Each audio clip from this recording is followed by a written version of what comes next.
I'm joined now by Democratic Senator Ed Markey, who serves on the U.S. Senate Foreign Relations Committee. Senator, thanks so much for being here. No, thank you. Good to see you. So you heard the reaction from Moscow. Do you think the Trump administration might be making a mistake by saying there is no solution with Assad in power? Well, when the Trump administration uses the words regime change, they're talking about a military effort to remove Assad.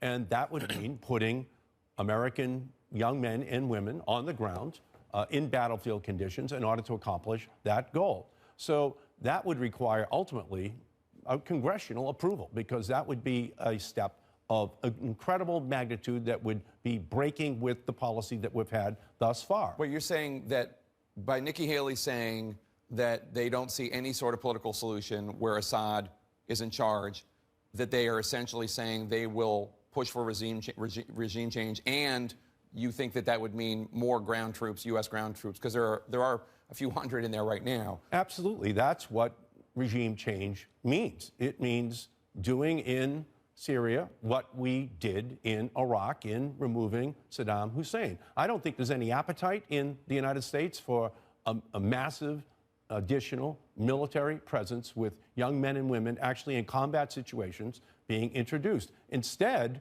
what the Trump administration should be talking about is massive, crippling sanctions on the Russian company that is the principal arms supporter for Syria, and any other company or country in the world that does business with that company, Baron.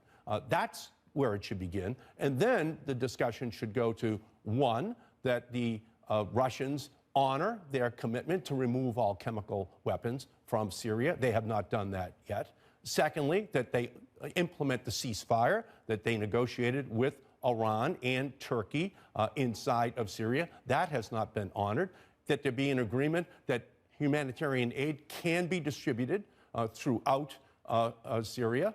That has not actually been honored. And finally, that they go to the negotiating table and they try to find a political resolution with Assad, with all other parties at the table. With Assad, so he needs to be part of the negotiation, you think? In order to find an ultimate negotiated settlement, we must negotiate with the Syrian government, and the only way we can do that is if all parties, including the opposition, are at the table, and that Russia and the United States are enforcing this goal of ensuring that that negotiated settlement result in a government that all parties can live with. I have not heard anybody from the Trump administration talk about calling for massive amounts of troops in Syria, but let me just ask you. But that's what regime change means. There's no other way it can be accomplished. But do you think that there is a possible future for Syria with Assad in charge? Because what Nikki Haley was saying, what Ambassador Haley was saying, is she doesn't envision one. Well, again, that's where we have to wind up. But we have to go through a process by which we are tightening the noose around the Russian company, Baron, and anyone else that does business with it that is making it possible for Assad to stay in power. That's what we did in Iran by crippling their oil industry. Now we must do the same thing with Russia and anyone else that is providing arms to Russia. And then at the end of the day, obviously our goal would be to make sure that Assad is removed, but we cannot do it by saying regime change, because that's just a code for military intervention at a massive level by the United States. Let's talk about the military strike on Thursday night. On Friday, I spoke with Moaz Mustafa. He's the executive director of the Syrian Emergency Task Force, well known on Capitol Hill. He's been lobbying Congress for years for the U.S. government to do something to damage Assad. Take a listen to what he had to say about the missile strike. I honestly want to start off by thanking the President of the United States for taking actions in response to the use of chemical weapons by the Assad regime against children. And I think that this might be the first step to now what I encourage to move urgently to bring an end to all killing in Syria once and for all. Ambassador Haley additionally says that she has heard from all sorts of diplomats from all over the world praising President Trump for taking this action. Should President Obama have done this back in 2013? Would the world be a different and better place, you think, if President Obama had gone forward with his strike? You see Moaz Mustafa thanking President Trump. He's not a Trump supporter, but thanking President Trump for doing something against this horrible, murderous dictator. Well, the goal in 2013 was to remove the chemical weapons. Russia agreed that they were going to remove the chemical weapons, and 1,300 tons of chemical weapons were removed. Now, Not enough, though. Well, it turns out that the Russians did not honor that agreement. And this strike is something that begins, I think, a conversation with the Russians about the removal of all of the chemical weapons, which they did not complete. And I do agree that the strike was a good moment, but that's a tactic, not a strategy. We need a comprehensive strategy now as to how we are going to deal with Syria. And thus far, we have not heard that articulated by the government of the United States of America.